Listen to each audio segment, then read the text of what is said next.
This week in the field, looking at a piece of gear, the Mindshift Filter Hive.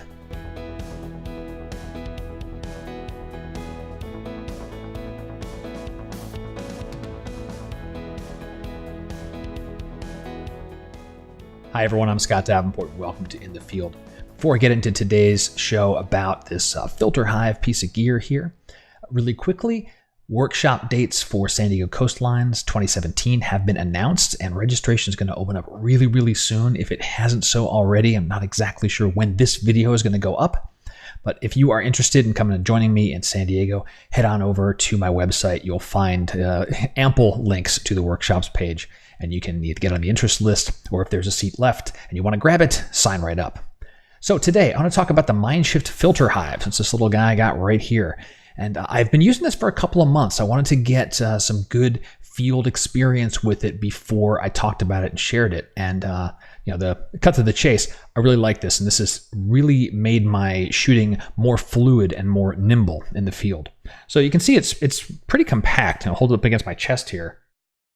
It's not very big at all, but it holds a lot of stuff. And it does have a strap on the back, so I drape this over my tripod. So then this sits hanging on my tripod and I can access everything inside it. It's also got a belt loop, so if you have some type of backpack, or if you've got the fanny pack, or the insert portion of, say, like a rotation bag or something like that, you can attach it to your belts as well. I just tend to drape it over my tripod. That's a little more comfortable for me. But inside, I'm going to show you what we got here. So it holds a whole ton of stuff, and I've got a lot of things in here. It's got space for 6 circular filters. That's kind of the front portion, and it's got another space for another 6, flatter pieces of glass. I think up to 100, these are 100 millimeter pieces of glass that are in here, and they rise just out of the top of the sleeve. I don't think I'd go any larger than that because then the glass will be rising up. So 100 millimeter is good. And I'm actually able to fit my holder with a polarizer in here as well. So I'm not using all the slots for individual pieces of glass. So get a good look at that. And I'll show you a couple of photos too about what this looks like when I'm out in the field, hanging this on my tripod.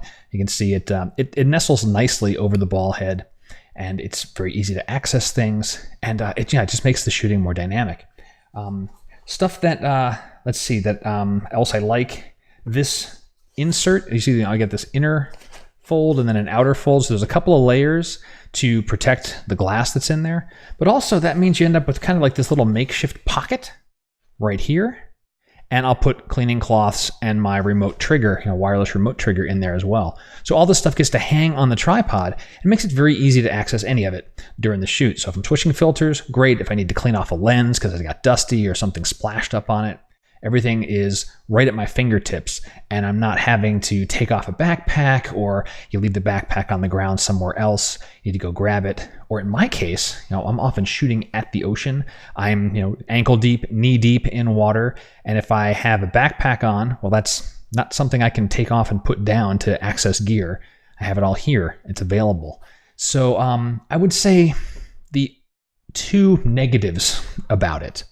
Number 1 is it's a little pricey. This was $50. So it's not going to break the bank, but it's not something that I'll just not think about and go spend money on.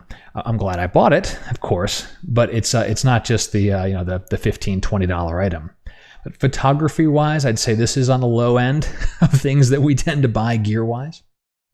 The second thing is I do wish that I had a little more in terms of options for maybe having fewer of these little slots here and be able to put enough space to hold a second filter holder. So I have the one that I have my polarizer mounted on in here because there's nice soft interior, so it's not going to scratch the glass or anything like that.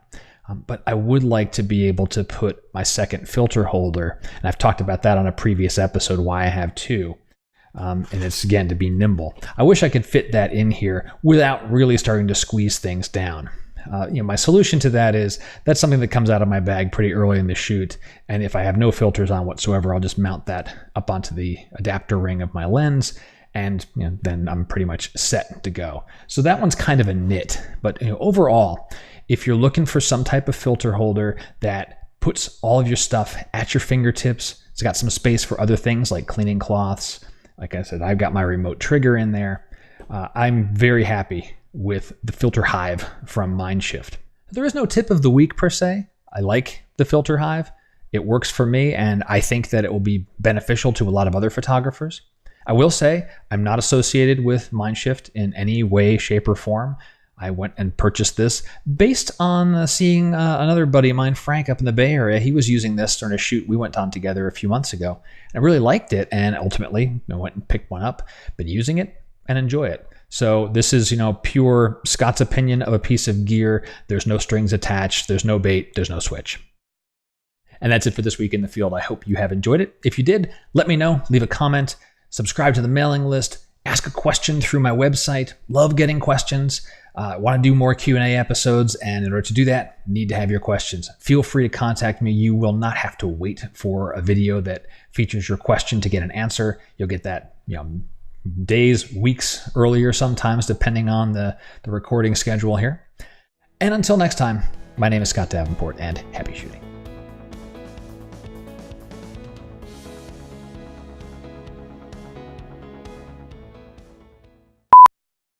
Oh, lights. Need lights. Gotta have lights. There's light number one. All right. Now you gotta look at my ugly mug.